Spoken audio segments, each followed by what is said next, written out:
হবিবপুরবাসী, আমি সম্রাট, সকলকে খুব ভালোবাসি।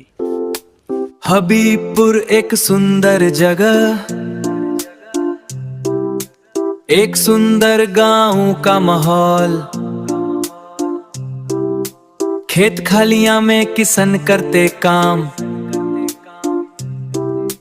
रानघाट की चूरनी नदी देखी मैंने।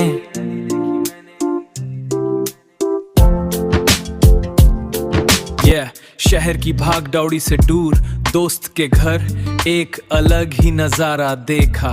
उसकी बेटी मेरी सोना माँ को जब देखा, नन्हे हाथों ने गले लगाया, प्यार से दिल भर आया, सुकून मिला उस पार्स से। ফুল বাচ্চা গান এই তিনটে নিয়েই তো হয় জীবন, ফুল बचपन संगीत बस यही है जीवन।